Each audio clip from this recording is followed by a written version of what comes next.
Okay, okay. So yeah, you can start. Yes. So as we know, you completed your electrical engineering from IIT Delhi. Uh, Reflecting back on time, how do you feel your studies shaped your analytical skills and helped you prepare for a career in diplomacy? Well, I graduated in 1988, which seems now to be ages away. Yeah, But I must say for sure that IIT Delhi has impacted my analytical skills and everything else in my life in a very, very big way. I think what really shaped us was the grind we had to go through, the competition we had to go through, the very illustrious peer group with which we lived and studied and did so many activities across 4 years. Also, the confidence which IIT Delhi gave to all of us, including me, I think that has been very, very important for me. Uh, Eventually, I feel it's all about training of the mind.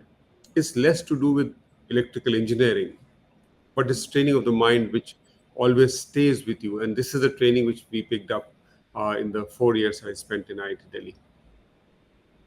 right. And back then there were only five IITs, so it was much more of a competition than today. Like,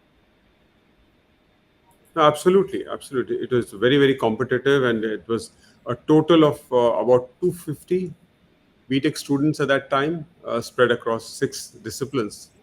So it was really competitive. But then the thing is to live and study and work with the cream de la creme. It really helps. That itself is a big learning. right. So next, I would like since you are from a technical background, but you then like shifted from that and pursuing a completely different career in diplomatic studies from Oxford. So and a career in foreign affairs as we've seen throughout. So what inspired that shift of yours? What I'll say is that not all decisions can be taken when one is in, say, class 12. And it's very usual to change track because with time one realizes one's aptitude, one's preferences, what one wants to do in life. Same for me. I evaluated different career options, and at that time I felt that civil services and also a career in diplomacy seemed the best for me. And today, when I look back at my years, I think that was the right decision to take. Definitely, definitely, we can see that, sir. Like continuing to that, so how did your transition from IIT to Oxford broaden your like worldwide view and influence your approach to the policy and international relations? I think it was not just the transition from IIT Delhi to Oxford, but also all the postings in between IIT Delhi and Oxford, like Egypt and Syria, Hmm. and then also the postings after that, like Sri Lanka, Geneva, Sydney, Maldives, and now Abu Dhabi. So I think they've all helped shaping me and influenced my approach to policy and international relations. Uh, Also, if you see the nature of the job, the nature of diplomacy is such that one is perhaps a little more conscious about what's happening in the world because there is a global impact of Right. anything happening around you because we are living in a very globalized world. Hmm. If there are elections in the US, it impacts us.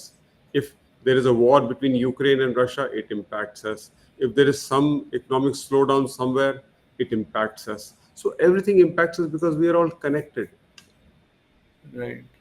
Right. So, as currently you're the ambassador to the United Arab Emirates, so what do you think has been the most rewarding as well as challenging aspects, like being there in the UAE, like seeing the current political geopolitical situations? Well, it has been a very satisfying experience here in the UAE. And there are a lot of challenges, there's no doubt about it, because with the UAE, we have very, very strong relations. And if I can tell you about my 3 years, uh, Prime Minister Shri Narendra Modi has visited the UAE 4 times. Uh, the President of the UAE, Sheikh Mohammed bin Zayed, has visited India twice. And in September this year, the Crown Prince, Sheikh Khalid, also visited India. We have about 3.9 million Indians living in this country, which is about 35% of the total population. We have a trade of about 85 billion. They are our third largest trading partner. We signed a comprehensive economic partnership agreement with them in 2022. So much is happening by way of investment and other things. I must also mention to you that this country is perhaps, our relationship with the UAE is perhaps the best in this part of the world. And in addition to what I've just mentioned, there have been significant other concrete outcomes. For example, the first ever overseas campus of IIT Yeah. was decided to be set up in the UAE. And today we have a flourishing campus of IIT Delhi in Abu Dhabi. And that's quite a crown it's quite a jewel in the crown of IIT Delhi to have its overseas campus here. And the government here is very, very welcoming of that. Now we are working for having a campus of IIM Ahmedabad in Dubai, also a campus of Indian Institute of Foreign Trade in Dubai. We have the first overseas office of CBSC anywhere in the world. It's located in Dubai. And also connecting our payment systems, UPI is valid here, RuPay card is valid here. So many things are happening. And these are all, of course, I would say, not only challenges but also opportunities. And one feels very uh, gratified and satisfied that these things are happening. Right. We've seen the pictures of ID Delhi's campus, such a lavish campus, and then we compare it to here, we feel like it's just nowhere. No, as the Hoskas campus is the mother campus. It will always remain the mother campus. But I think all IIT Delhi alumni are so happy that this campus is here and flourishing. Yes, definitely. We are also proud of that. So, during your journey, you were also the joint secretary to the Ministry of Oil and Petroleum. So, how did that help build your understanding about what India needs in terms of energy and the international energy diplomacy? So, what your views in that basically? See, diplomacy can take several forms. It can be political diplomacy, economic diplomacy, energy diplomacy, or there's different kinds of forms it can take. Right. Energy diplomacy, while I was working with the Ministry of Petroleum and Natural Gas, was a great experience and great learning for me. As you know, we are among the top energy consumers in the world, but we are not among the top energy producers. Right. Today, we are the fifth largest economy in the world and might become the third in a few years from now.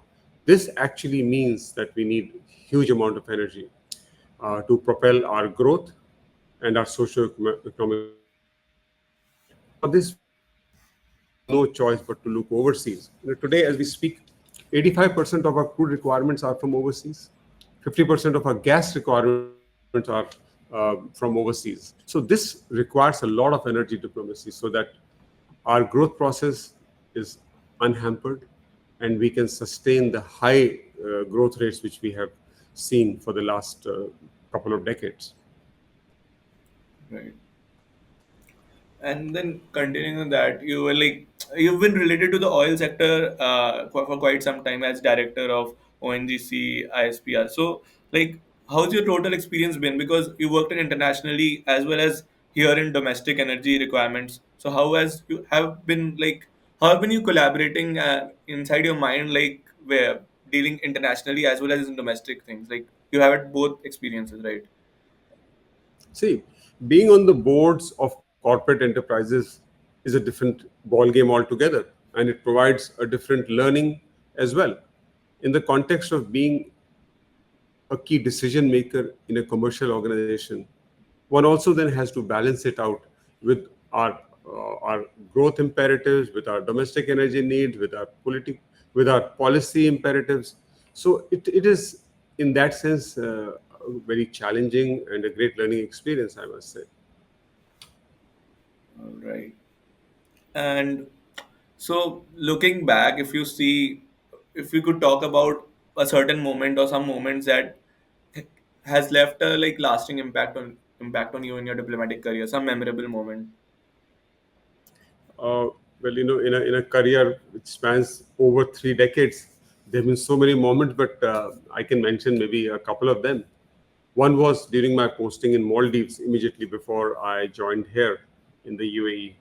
It was about COVID. It was very difficult COVID times.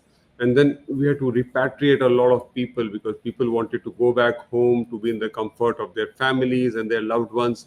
And that was quite a challenge because Maldives is something like 1,200 islands to pick up people from different islands to organize ships, ferries, organize aircraft for the repatriation was actually a big humanitarian effort, I would say.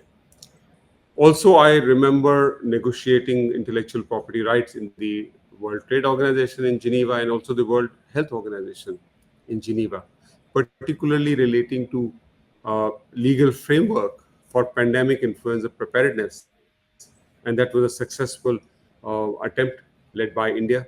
And today, that I mean, prepares the world so well in the wake of things like COVID and other pandemics. Right. So Maldives, like during the COVID time, it might have been quite challenging, as you said, 1,200 islands. I mean, to rescue people from. Right. Yes, yes. I mean, to pick up people from one island and then transport them to another one, and then they take a big navy ship or an aircraft. It's quite a challenge. And Maldives is not a country which is well bestowed with great infrastructure or means of travel. So that adds to the challenge. But then we were able to do it with the support of the government of Maldives, with the support of the Indian community, and everybody who mattered actually lent a hand in our humanitarian effort. Right. Uh, so, like for young individuals, what do you feel like would be essential for someone who is trying to pursue in career in diplomacy, given that especially you have a diverse experience across different sectors. So, what do you think would be some essential skills or qualities? I think the most important skill is to have an open mind. Your mind must be open to ideas of all kinds, and as Gandhiji said, that I would love to live in a house with windows and to windows open to let fresh ideas come in, but I refuse to be swept off my feet. So while being rooted, one has to have a very open mind. One needs to have the ability to work with people. One has to make an effort to find a way forward in spite of competing interests and demands, and different shades of personalities one deals with. I think once these things are these basic ingredients are there, diplomacy is a easy career, entertaining career, enjoyable career, and satisfying career. Right. And what would be your one advice to someone who wants to start or wants to pursue this, like who just graduated, let's say, and he wants to make a difference in the foreign sector service? First of all, I would like to say that I'm very impressed with the attitude and the approach of our young friends. I mean, they're such a smart bunch of people, I must say. Like any other career, I think pursuing a career in foreign service requires a lot of hard work, a lot of patience, and a lot of perseverance. Most important, again, as I said, is the ability to learn and keep learning along the way. Learning is not just learning about international relations, but also learning to work with people, appreciating the nuances of a complex uh, socio-economic global scenario, and just being open to everything. Right. So, like, as you had said at the beginning, like more of electrical engineering, not, I mean, less of electrical engineering, more of it's your experience across the services which then helped you work in Oxford, like study in Oxford. So, has your engineering background impacted you or contributed to your work, if at all, and what was it? Look, while I don't use the electronics which I learned, because in any case electronics I learned in the 80s would have become outdated by now, or the mathematics or the other concepts, but the structured way of thinking which I picked up during my time in IIT comes in handy all the time. As I mentioned earlier, it is actually the training of the mind. in IITs in those 4 years, which always stays with us. Right. And like when you were studying diplomatic affairs at Oxford, what do you think was the most important lesson you learned there? Like, as in you said in IIT, you learned a structured way of learning and like working in such a competitive environment, but it might not have been the same at there. So, how does that apply to your current role, and what lessons were you learning there? See, Oxford is a different world altogether, where the best and the brightest from across the world descend for academic pursuits. Oxford represents a very enabling environment for people to learn, to debate, to discuss, and influence each other.